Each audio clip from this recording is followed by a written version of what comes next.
O mga idol, kain tayo mga idol. Mayroon tayong isang putol na isda na maliit at mayroon tayo malunggay. Mga idol, kain na. Gutom na talaga ako mga idol dahil inuna natin yung trabaho. Hindi pa tayo kumain. Hanggang sa hindi natin namalaya na ano na pala, lampas na sa oras.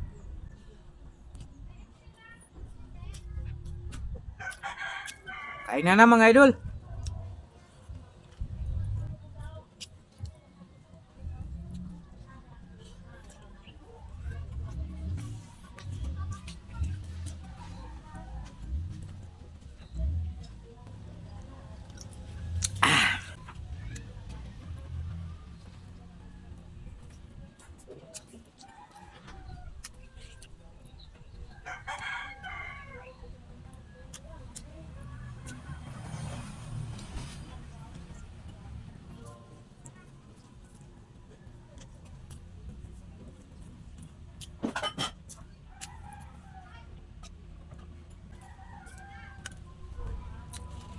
Sarap ikain mga idol na pag gutom na gutom ka talaga.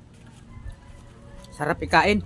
Ganadong ganado ka talaga mga idol pag gutom na gutom ka.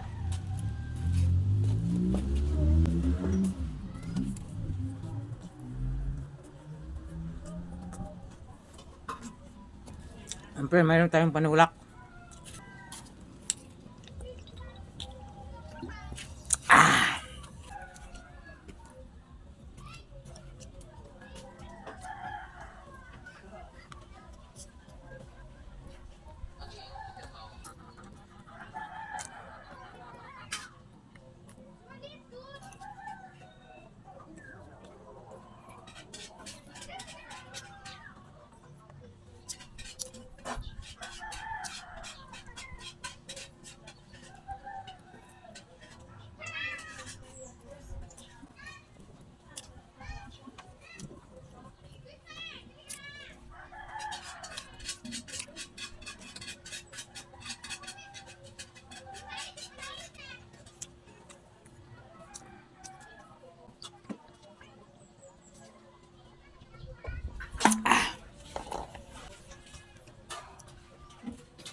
Alam mo yung mga idol, yung mga mukbanger, ang dami nilang nilalatag ng mga pagkain sa harapan nila. Pero, puro tikim man lang sila, hindi man nila uubusin yun. Kasi, pag uubusin nila yun, lalo na puro hilaw na mga gulay.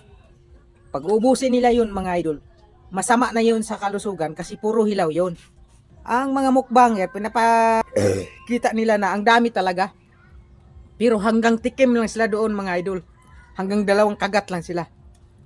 Hindi man nila uubusin dahil talagang display lang talaga nila yon para makita ng mga viewers na talagang maraming gulay na sariwa ang kakainin nila. Pero hindi nila uubusin yon mga idol. 2 kagat lang. O hanggang 3 kagat lang sila mga idol. Kasi pakita lang nila na marami ang nakadisplay. Kaya sa akin mga idol, okay na to. Kahit na ganito lang. Oh, isang pirasong isda na putol. Yan lang makikita nyo. Kung anong ulam ko, yan lang makikita nyo mga idol.